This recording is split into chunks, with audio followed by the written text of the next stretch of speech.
Sebab kau Aku jam Anas. Engkau boleh tak memahami? Contohnya, aku katakan kau tahu, dia ada certain benda-benda yang kita panggil mindfuck. Ya, mindfuck. This is mindfuck. Ya. So, sebab apa aku nak katakan kau be prepared to, kau kena bersedia untuk menghadapi perkara situasi macam ni banyak kali. Ya. Aku dah. Kita bermula dengan sosok. Ya. Okay? Sebab selalu bila kita kata pasal, sebab apa? Kau tengok Perdana Menteri sendiri. Kan? Dia ada bini, geng. Kau tengok kes dia di mahkamah. Ya. Dia ada isteri yang bertudung. Ya. Sebab apa kita nak memahami situasi petroleum ni, lepas tu kita tengok bukan pelik sangat. Aku cakap hujah kau ni tak masuk akal. Ya. So kita kena kembali kepada sifat peribadi dia. Senang cerita. Ya, okay. Tak, but okay, let's just stick with this one. Tapi kalau 60% pengguna pakai lesser than 150 litres Sebenarnya tak ada problem. why is the need macam mana datang sampai puluhan bilion pertambahan subsidi? Please explain to us. Sepatutnya Please explain to us. kalau aku jadi dia nak bagi ni kepada rakyat. Sebab banyak orang pakai kurang, tak pakai kauta. Jadi kita tingkatkan lagi kepada 400 liter. Tapi aku rasa dia menjayakan satu program bukan untuk kebaikan rakyat, tapi untuk dia dapat tick dalam tick box IMF.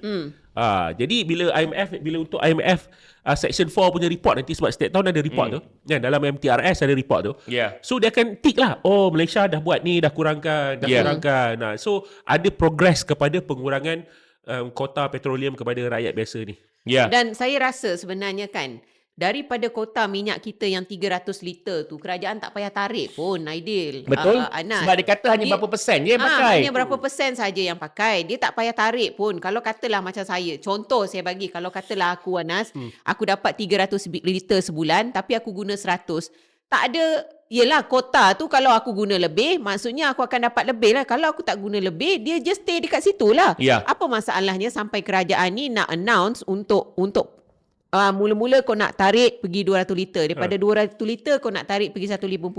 Dia tak lain dah tak bukan hanya satu sahajalah. Dia nak sakau rakyat ni lebih. Ya. Maksudnya contoh, kalau katalah dia kata okey akan datang dia akan kurang pula. Mostly orang pakai minyak kurang 100 liter sebulan. Ya. So kita yang pakai 100 liter ni tiba-tiba pada bulan yang akan datang kita kena pakai 10 liter ekstra, so saya akan kena bayar RM45 untuk minyak 10 liter tu. So untunglah dia dekat situ. Ya, betul. Dan itu yang saya pelik tu, sebenarnya 300 liter tu apa yang mengganggunya bila dia ada dekat situ? Tak ada buat ganggu apa-apa pun. Sebab kata dia berapa? 10% only in Malaysia. And then now, kenapa you nak pakai nak buang the 200 liter just because of that 60% using less? Kau ni cakap pun macam orang bodoh. Lee Chun Tong. Kau dah ting tong ke apa? Lee Chun Tong. Kau ting tong ke apa sebenarnya?